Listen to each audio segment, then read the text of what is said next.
Hello and welcome back to the Xlu magazine platform. Now today we are going to be taking a very quick look at the recent Hot Toys Taiwan 2020 showcase, looking at several of the figures which were already debuted and revealed either at SideshowCon or the Hot Toys own showcase from earlier in the year, plus a few figures that we've known about now for quite a while. So without further ado, let's get into today's video.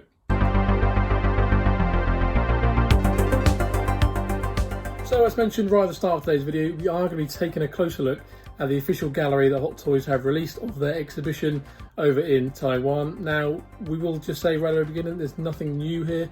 No new reveals, no information on figures that are going to be released that I know many of you have been waiting on. There is maybe some teasers, so we do see the Iron Man Mark 47, of course, the reissue. We do also see a very quick background cameo from Qui-Gon Jinn as well, a figure that I know many of you are waiting on. So that said, we do see several of the figures which made their debut earlier in the year at both the Hot Toys Summer Showcase and the SideshowCon, basically consisting of Jango Fett, which again shows off that head sculpt. Again, some other releases such as the Mysterio, the homemade suit from the illusion sequence from Far From Home, and a few others, alongside of course Hot Toys Cosbaby line, which is an evergreen line for them, particularly in the Asian market. So with all of that said, let's jump right in and take a look at all of the images that Hot Toys have made available over on their social media of their Taiwan 2020 showcase.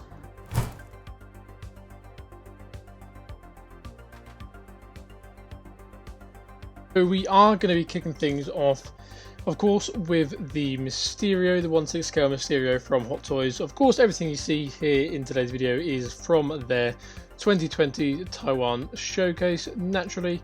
So this guy, obviously we've been seeing him now through several events ever since he was first revealed, I believe in late 2019.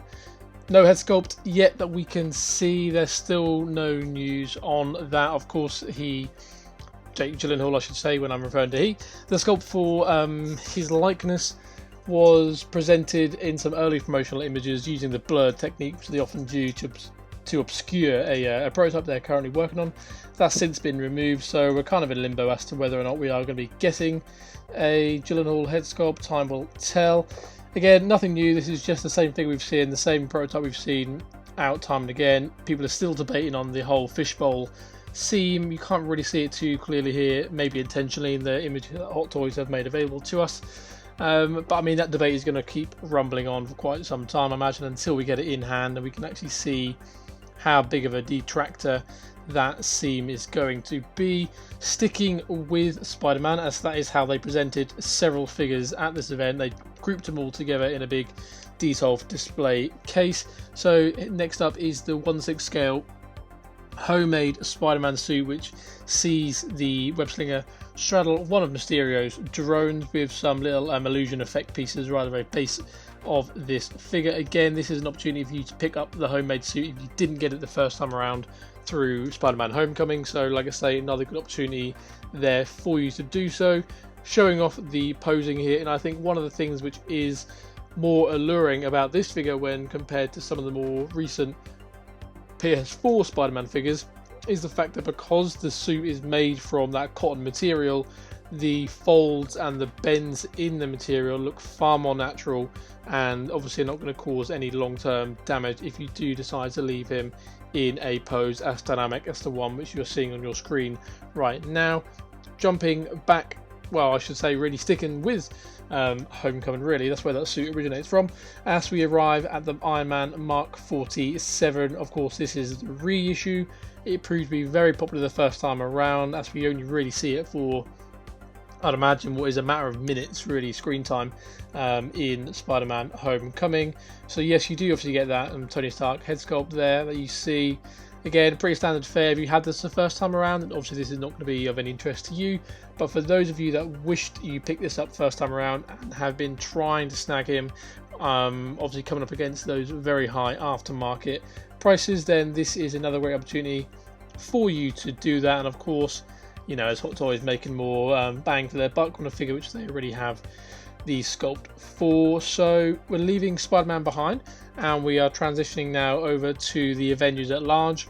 Now, they only really released one image of their Avengers setup, and I think that's purely because we've seen We've seen a lot of these guys before multiple times. The Loki here, front and center, is obviously the more recent of those. The re-release of the 2012, the updated re-release, I should say, of that 2012 version. In the background, of course, you can see Ant-Man, Captain Marvel, Star-Lord, Arm just sticking in there, and War Machine and Thanos. So like I said, things that we've seen time and again from Hot Toys, so obviously not too much emphasis placed on them this time around. And sticking with the MCU, we have the not Iron Man, I was going to the Iron Man then, the Thor Ragnarok opening sequence, which saw Stan Lee cameo as a crazy hairdresser, much to the chagrin of Thor. So they have displayed both that summer Toy Fair exclusive figure there you see in the background. They've paired both with the Cosbabies below, both the Stan Lee and Thor Cosbabies. Now I know some people grumble whenever we talk about Cosbabies, but at the same time, when it comes to Asian market collectors, it is a very popular line, hence why they continue to churn out so many of them on a monthly basis. So if it's not your cup of tea, that's fine. I think personally I really enjoy them. I wish they were more available here in the UK where I am. They're not so easy to source. You have to kind of go out of your way a little bit to import them. But we'll get back to Cosbabies a little later on in today's video. So we're now going from the MCU, we're now going into Sony's PlayStation Gamerverse line, which of course has seen various releases over the last 12 months. Now we have on screen the Antioch suit, of course that striking yellow and black suit. In the background you can see the classic suit, you can see the Iron Spider as well from that game, well, from their comics I suppose, then brought through the game and then brought to 1/6 scale. Again, you can see some bunching around the crotch, which is just due to the material that Hot Toys are using for this guy. Again, looks fantastic. Hopefully we'll be seeing more of him, and I'm really excited to see what you guys in the toy photography community come up with when you get your hands on him, especially if you are able to in post effects illuminate some of the eyes and also that chest. I think the vibrancy rather of that yellow is really going to come through in your shots. And sticking with the PS4 lineup, of course, it is the Miguel O'Hara Spider-Man 2099 suit, which I think, again, for me personally, it just makes me wince a little bit whenever I see that bunching around the crotch as well on the elbow joints. You can just see some of the how the material is reacting to its pose. It's an ongoing conversation, an ongoing discussion, I know, within the 1/6 community, and it's all based around that material that Hot Toys do use and how easy it is for that material to crease. Again, I know they are trying to maximize articulation, so there's a compromise there to be had. Of course you're going to get some kind of bunching, some creasing, but I mean, you know, whether you want to be paying all that for something which creases like that is a debate obviously to have. So there is just one final figure left to look at from the Marvel lineup, and this is a Gamerverse Groot Venom mashup, and just off to the left hand side you can just see the Venom pool release there as well. This guy I think looks fantastic. If you are into your games, then I think this is going to be a welcome addition to your collection. It's nice to see Hot Toys divert into some of the more whimsical, some of the more curious concoctions that Marvel have created over the last few years with their gaming series. Very interested to see this guy in hand as well. Interested to see how he stacks up to the MCU Groots as well. And some people are speculating and I suppose hoping that this could be a pathway, a doorway into seeing a Venom from Hot Toys if they can create him through the guise of the Gamerverse series. So there we are, that is everything that was shown on the Marvel side of things. So next up we are jumping over to DC, namely the DCEU and the Arkham games as well. Now at the time of recording we are on August 22nd, of course DC fandom, so whether we will see more figures spinning out of that in the coming weeks from Hot Toys in relation to whatever is shown, whether that be Black Suit Superman from the Snyder Cut or whether it be a very advanced preview of the upcoming Batman, of course the Matt Reeves film, time will tell. But for now, let's just focus on what we have in front of us, which is of course the Batman Beyond suit, the skin from the Arkham game there, which has that very militaristic tone. You can see the combat pants, all the armor, all the padding as well. Of course the wings here outstretched. A very menacing figure, a figure which looks to pack in a lot of detail, perhaps at the expense of some of the articulation.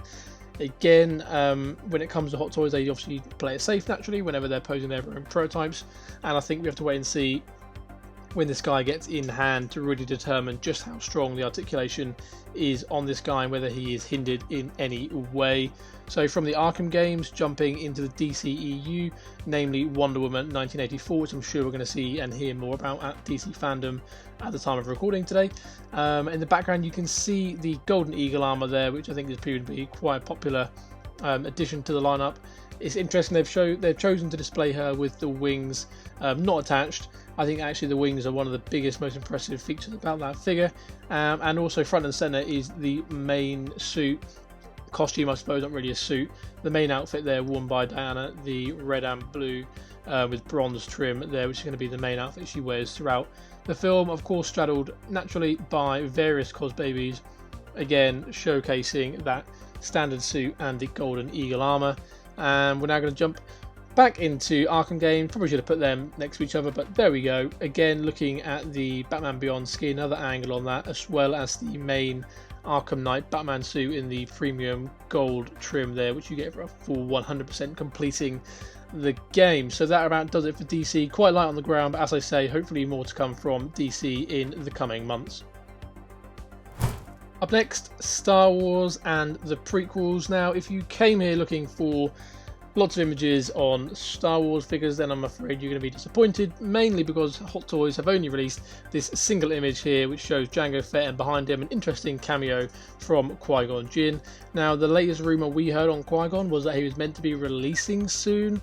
That doesn't seem to have come to fruition, but we will obviously keep you up to date on that story as it develops. I know many of you have been waiting for him now for a long time, but regardless, front and centre is Jango, and of course that head sculpt there of actor Tamora Morrison.